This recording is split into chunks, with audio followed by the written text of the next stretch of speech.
Welcome to Tilak Academy. Subscribe कीजिए हमारा channel और लेटेस्ट वीडियो नोटिफिकेशन के लिए इस बेल आइकॉन को प्रेस कीजिए और ऑल पे क्लिक कीजिए। हेलो दोस्तों, वेलकम टू तिलक एकेडमी। मैं ऋषभ पांचाल एक बार फिर से आपका बहुत बहुत स्वागत करता हूं। दोस्तों, आज हम बात कर रहे हैं एमपीजीके के पार्ट नंबर 4 की। 3 पार्ट हम डिस्कस कर चुके हैं। इसमें 150 प्रश्न हम डिस्कस कर चुके हैं। आज 151 प्रश्न से हम डिस्कस करेंगे और 200 प्रश्न आज हम कंप्लीट कर लेंगे। आज के वीडियो में चौथा पार्ट है। आई होप आपको पसंद आएगा। वीडियो पसंद आए तो अपने दोस्तों में शेयर जरूर कीजिएगा और एक लाइक जरूर कीजिएगा। कमेंट करके आप बता सकते हैं वीडियो कैसा लगा। चलिए, तो अभी तक आपने अगर इंग्लिश के नोट्स नहीं लिए तो डिस्क्रिप्शन में मैं आपको लिंक प्रोवाइड कर दूंगा, वहां से क्लिक करके आप इन नोट्स को ले सकते हैं। चलिए आगे बढ़ जाते हैं, लेते हैं हम आज का पहला प्रश्न। तो पहला प्रश्न देख लेते हैं, मध्य प्रदेश के किस शहर में देश की एकमात्र अफीम फैक्ट्री है?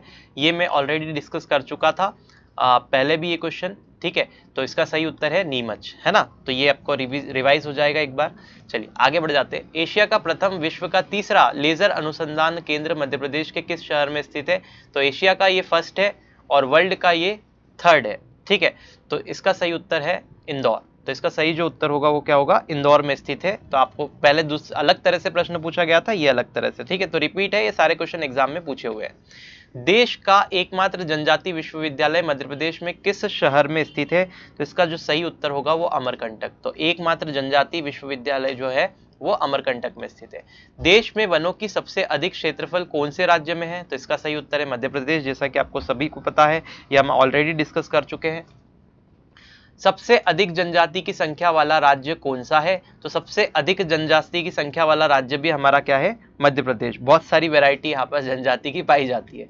चलिए आगे देखते हैं। भारत का एकमात्र राज्य जहां हीरे का उत्पादन होता है वो कौन सा है? तो ये भी सही उत्तर इसका क्या होगा? मध्य प्रदेश ही होगा। तो एकमात्र राज्य भारत का जहां हीरे का उत्पादन होता है वह मध्य प्रदेश है। मध्य प्रदेश में सामाजिक वानिकी योजना की शुरुआत कब हुई थी? ये इंपॉर्टेंट क्वेश्चन है, इस पे लगा लीजिए इंपॉर्टेंट। तो ये सन आपको इंपॉर्टेंट रखना है जो जो पूछे गए, ठीक है। तो मध्य प्रदेश में सामाजिक वानिकी योजना की जो शुरुआत हुई थी ये 1976 यानी 1976 में हुई थी। चलिए आगे बढ़ जाते हैं। मध्य प्रदेश के किस जिले में सबसे अधिक आरक्षित वन है? सबसे ज्यादा आरक्षित वन आपसे पूछा गया है कहाँ है? तो सबसे ज्यादा आरक्षित पे ध्यान दीजिएगा, ठीक है। आरक्षित वन जो है वो उज्जैन के अंदर है। तो मध्य प्रदेश में सबसे ज्यादा आरक्षित वन जो है वो उज्जैन में है, ये आपको ध्यान रखना है। आगे बात कर लेते हैं। भारत में प्रोजेक्ट टाइगर का प्रारंभ किस वर्ष हुआ था? इस पे लगा लीजिए वेरी इंपॉर्टेंट। तो भारत में प्रोजेक्ट टाइगर जो है उसकी जो शुरुआत हुई थी वो हुई थी 1973 में, ठीक है। तो ये ऐसा लिखा हुआ आता है 1973 या 74, इस तरह से। तो 1973-74 ये वर्ष सही है, ठीक है। तो 1973 आपको ध्यान रखना है। नेक्स्ट देखते हैं। भिलावा का प्रयोग किस में किया जाता है? ठीक है। तो भिलावा जो होता है उसका जो प्रयोग है वो किस में किया जाता है? तो स्याही बनाने में किया जाता है, पेंट बनाने में किया जाता है, उपरोक्त दोनों। तो इसका सही उत्तर है दोनों में किया जाता है। स्याही भी बना लो, पेंट भी बना लो, ठीक है। चलिए आगे बढ़ जाते हैं। प्रसिद्ध संगीतकार और गायक किशोर कुमार का जन्म कौन से शहर में हुआ था? ये आपको बताना है। ये किशोर कुमार कहाँ के हैं ये आपको बताना है। तो सभी को पता होगा ये खंडवा के, ठीक है। तो इसका सही उत्तर है खंडवा। चलिए, कुमार गंधर्व संबंधित है। कुमार गंधर्व किससे संबंधित है ये आपको बताना है। तो इसका जो सही उत्तर है वो है ख्याल गायकी से। तो ये ख्याल गायक थे कुमार गंधर्व, ये आपको ध्यान रखना है। चांद का मुंह टेढ़ा है किसकी रचना है? देखिए अब ये आपको हिंदी में भी काम देगा, ठीक है। तो ये आपसे हिंदी में भी पूछ सकता है। तो ये रचना है गजानन माधव मुक्तिबोध की, ठीक है। तो चांद का मुंह क्या है? टेढ़ा है। कैसा? तो गजानन माधव मुक्तिबोध। तो ये जब भी चांद का मुंह टेढ़ा है ये इस तरह की रचना है, तो आप देखिए गजानन से क्या याद आ रहा है आपको? गणपति जी याद आ रहे हैं। और गणपति जी अपनी सूंड कैसे रखते हैं? ऐसी टेढ़ी रखते हैं, ऐसे घुमा के, ठीक है। तो आपको ध्यान रखना है कि चांद का मुंह टेढ़ा है यानी कि गजानन माधव मुक्तिबोध की यहाँ पे रचना होगी, ठीक है। इसमें गजानन आ रहा है, ये याद रखने की ट्रिक है, अदरवाइज मत लीजिएगा प्लीज। चलिए आगे देखते हैं। निम्न में से कौन सा नृत्य सम्राट उपनाम से प्रसिद्ध था? तो इनमें से कौन नृत्य सम्राट के उपनाम से प्रसिद्ध था ये आपको बताना है। तो इसका जो सही उत्तर होगा वो होगा कार्तिक राम। क्या आंसर होगा इसका? कार्तिक राम। ये आपको याद रखना है, ठीक है। थोड़ा सा रटने वाले क्वेश्चन याद रखना पड़ेंगे आपको। नृत्य सम्राट उपनाम के नाम से कौन प्रसिद्ध थे? कार्तिक राम। चलिए अगला प्रश्न देख लेते हैं। बंशी कोल किस क्षेत्र में प्रसिद्ध हैं? तो ये आपको बताना है। बंशी जो कोल है वो किस क्षेत्र में प्रसिद्ध है, तो ये है नाट्य मंच में प्रसिद्ध। चलिए आगे देखते हैं।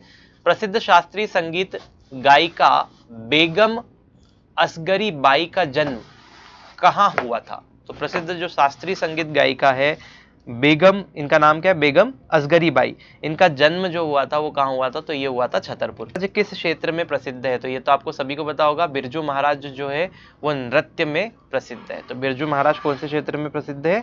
नृत्य में।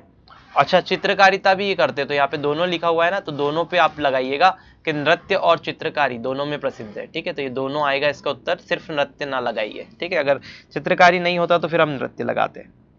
चलिए आगे बढ़ जाते हैं। उस्ताद अहमद अली खान किस वाद्य यंत्र के प्रसिद्ध वादक थे? उस्ताद, सॉरी अहमद नहीं है, अमजद है। उस्ताद अमजद अली खान किस वाद्य के प्रसिद्ध वादक थे, ये आपको बताना है। तो ये अमजद अली खान जो है ये सरोद बजाते थे। ठीक है, चलिए आगे बढ़ जाते हैं। हंसते हैं रोते हैं किस कवि की रचना है? तो ये हंसते हैं रोते हैं ये जो है हरिशंकर परसाई की रचना है। ठीक है, तो जब जिसके ऊपर साया रहेगा, साई रहेगा, वो हंसना रोना तो चलता रहेगा, है ना। कैसे भी कर लीजिए आप याद, हरिशंकर परसाई की ये रचना है हंसते हैं रोते हैं। मेरी संसद यात्रा किस लेखक की रचना है? आप कमेंट करके आप मुझे बता सकते हैं, लेकिन इसका उत्तर मैं आपको बता देता हूं। मेरी संसद यात्रा जो है हमारे अटल बिहारी वाजपेयी की जो है रचना है। निम्न में से कौन सा संस्कृत कवि मध्य प्रदेश का नहीं है? आपको बताना है कौन सा ऐसा कवि है जो कि मध्य प्रदेश का नहीं है। ठीक है, भवभूति, मंडन मिश्र, कालिदास या कल्हड़। तो ये जो कल्हड़ है ये मध्य प्रदेश के नहीं है, बाकी तीनों मध्य प्रदेश से ताल्लुकात रखते हैं। चलिए आगे देखते हैं। पीस ऑफ माइंड के लेखक कौन है? ये बड़ा इंपॉर्टेंट है, इस पे वेरी इंपॉर्टेंट लगा लीजिए। पीस ऑफ माइंड की जो लेखिका है वो है उमा भारती। ठीक है, तो उसके लेखक कौन है? उमा भारती है। आगे बढ़ते हैं। हबीब तनवीर कौन थे? देखिए क्वेश्चन आ गया, हबीब तनवीर कौन थे? तो ये नाट्यकार थे। ठीक है, ये आपको ध्यान रखना है, ये कौन थे? नाट्यकार थे। चलिए आगे देखते हैं। बेगम असगरी बाई को किस पुरस्कार से सम्मानित किया गया था? अब आपको देखना है, बताना है कि बेगम असगरी बाई जो थी उसको उन्हें कौन से पुरस्कार से सम्मानित किया गया था? तानसेन मिला था, पद्मश्री मिला था, शिखर सम्मान? तो ये इनमें से कोई नहीं आएगा, इनमें से कोई भी सम्मान उन्हें नहीं मिला था। चलिए, बेगम असगरी बाई को किस पुरस्कार से सम्मानित किया गया था? ये वापस से रिपीट क्वेश्चन है, वही आंसर आएगा इसका। कर्मवीर का संपादन किसने किया था? तो इसका जो सही उत्तर है कि कर्मवीर का जो संपादन है वो किसने किया था? तो इसका जो सही उत्तर होगा वो होगा माखनलाल चतुर्वेदी ने किया था कर्मवीर का संपादन। तो कौन है कर्मवीर? माखनलाल चतुर्वेदी। चलिए आगे बढ़ते हैं। हेलियोडोरस ने गरुड़ ध्वज का निर्माण कहां पर करवाया था?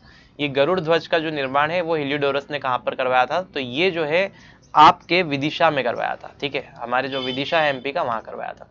वर्तमान में मध्य प्रदेश राज्य का क्षेत्रफल की दृष्टि से कौन सा स्थान है? तो आपको पता ही है कि वर्तमान में इसका स्थान जो है वो दूसरा है। मध्य प्रदेश की पहली प्रथम राज्यपाल जो आपको मैंने ऑलरेडी बता दिया है कि प्रथम महिला राज्यपाल कौन थी, तो ये सरला ग्रेवाल थी। आगे बढ़े, चलिए आगे देखते हैं। मध्य प्रदेश की दृष्टि से मध्य प्रदेश का सबसे बड़ा जिला कौन सा है? तो मध्य प्रदेश में अगर क्षेत्रफल की दृष्टि से देखें तो सबसे बड़ा जिला आपसे पूछा है, तो ये जो है वो है छिंदवाड़ा। तो क्षेत्रफल की दृष्टि से सबसे बड़ा जिला हमारा कौन सा है? छिंदवाड़ा है। मध्य प्रदेश उच्च न्यायालय का मुख्यालय किस जिले में स्थित है? तो मध्य प्रदेश का जो उच्च न्यायालय है उसका मुख्यालय जबलपुर जिले में स्थित है। तो हमने बात की मध्य प्रदेश उच्च न्यायालय का मुख्य न्यायालय जो है वो मुख्यालय जो है, सॉरी माफ कीजिएगा, वो किस जिले में स्थित है? तो वो जबलपुर में स्थित है। आगे बढ़ जाते हैं। श्योपुर किस संभाग में शामिल है? तो श्योपुर आपको बताना है कौन से संभाग में शामिल है? तो ये चंबल संभाग में शामिल।